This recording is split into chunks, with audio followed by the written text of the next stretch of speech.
En otras entrevistas hiciste mención a la diferencia entre sucesión y continuidad. Contame cómo es este tema.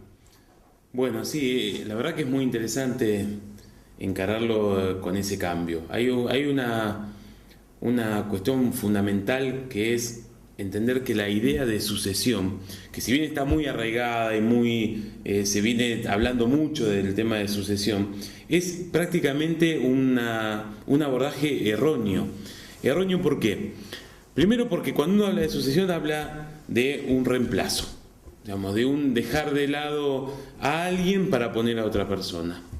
Eso ya de por sí es muy complejo para aquel que se siente que va a ser sustituido, como también para aquel que debe sustituir a otro. En empresas familiares es más complejo todavía porque se trata de hijos. Claro.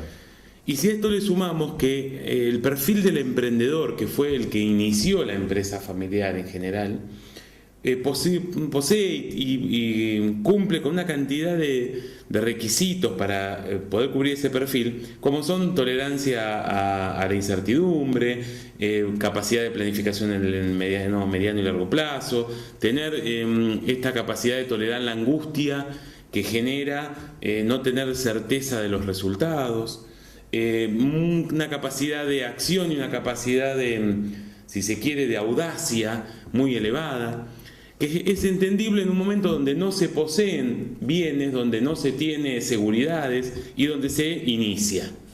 Ahora, los hijos no tienen las mismas condiciones iniciales.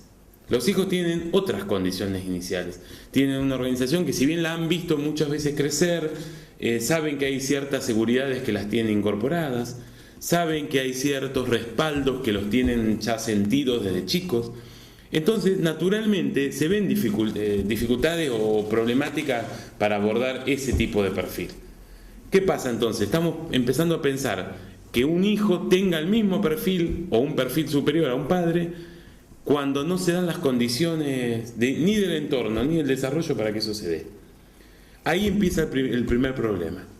Después están todos los problemas que hacen al mandato familiar, a esta cuestión transgeneracional, de decir, bueno, yo le paso mandatos a un hijo, a veces el hijo mayor, todo el tema de la elección de quién es el hijo es otra problemática. Entonces nosotros, ante esas dificultades... También, ¿no es cierto? Sí. Porque cuando tenés, no sé, lo clásico, 2 hijos varones o 3 hijos varones, más o menos con el mismo nivel de capacitación, ¿a quién le pasás la responsabilidad? Sí, no siempre es el mayor. No, esa es una problemática muy fuerte, muy conflictiva. Y lo mismo que aquellos hijos que están en la empresa o que tienen vocación de estar en la empresa y aquellos que no tienen vocación de estar en la empresa. Las diferencias entre los hijos, las diferencias pensadas a mediano y largo plazo, es una preocupación constante del fundador, decir, bueno, ¿y qué pasa con los hijos que no están? Pero al mismo tiempo a esos hijos se les dio una educación, posiblemente en carreras afines, y el otro, tal vez el que está dentro de la empresa, no la tuvo porque trabajó de chico. O sea, hay muchas variables a considerar.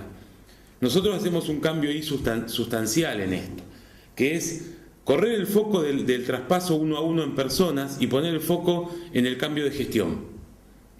La gestión, vos lo sabés, es la que genera riqueza. Sí. O sea, la gestión genera riqueza. La propiedad puede generar un bien mejor si se invierte bien, pero lo que genera riqueza es la gestión, que son la toma de decisiones cotidianas, los rumbos, las definiciones políticas, el accionar cotidiano. Eso genera riqueza. Entonces nosotros lo que hacemos es centramos el análisis en intentar pensar un cambio de gestión, de uno a varios. Ese es el foco central en el cual nosotros nos posicionamos. ¿Cómo sería un proceso de continuidad en una empresa, en una pyme local? Bueno, a ver, es necesario ciertos requisitos. El primer requisito es que la conducción de esa organización se ponga en cuestión, se abra a que el tema de un futuro de la empresa empiece a aparecer hoy y que esa posibilidad empiece a preocupar hoy. Pero no basta con preocuparse, hay que poder trabajar sobre ese punto. Entonces, el primer factor clave es que uno lo vea y que quiera abordarlo. A veces proviene de la preocupación de los padres, a veces de los hijos, a veces de algún otro agente. Pero es fundamental que lo puedan ver y que se dispongan a aceptar que es un tema a tratar. El segundo factor es el tiempo disponible. Esto es muy interesante. Hay estudios realizados donde, según el tiempo de anticipación con lo cual la empresa abordó esta problemática, es su éxito, su vinculación al éxito. Nosotros creemos que una pyme local, en un proceso de continuidad, no menos de 2 años le lleva hacer un proceso de cambio de gestión. El otro factor es, nosotros analizamos mucho las familias, las dinámicas familiares. Y esto tiene que ver con la idea de pensar una dinámica familiar funcional, mínimamente funcional.